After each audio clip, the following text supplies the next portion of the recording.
Hey mga bro, kumusta? Ang Argentinian Minister of Defense, Luis Petri, ay pumirma ng isang deal na talagang rock and roll. Binili niya ang 24X F-16A BMLUs na galing pa sa Denmark.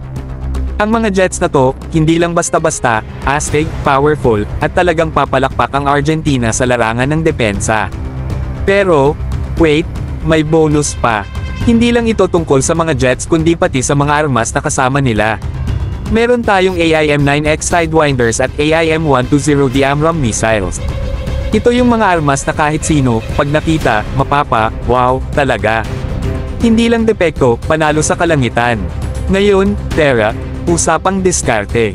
Sa pag-aangkat nito, hindi lang basta hardware ang binibili ng Argentina, ito ay investment sa kanilang seguridad at pagpapakita ng kanilang presensya sa pandaigdigang larangan.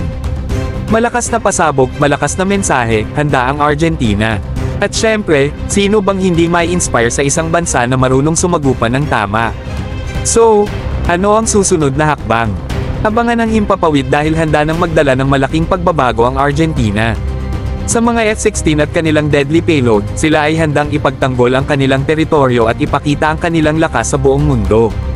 Panalo para sa Argentina, para sa mga mahilig sa depensa, at sa lahat ng gustong makakita ng magandang kwento sa likod ng mga pangarap na nagkakatoto. So mga bro, kung kaya ng Argentina, syempre hindi malayong kaya rin ng Pilipinas. Abang-abang sa mga susunod na kabanata.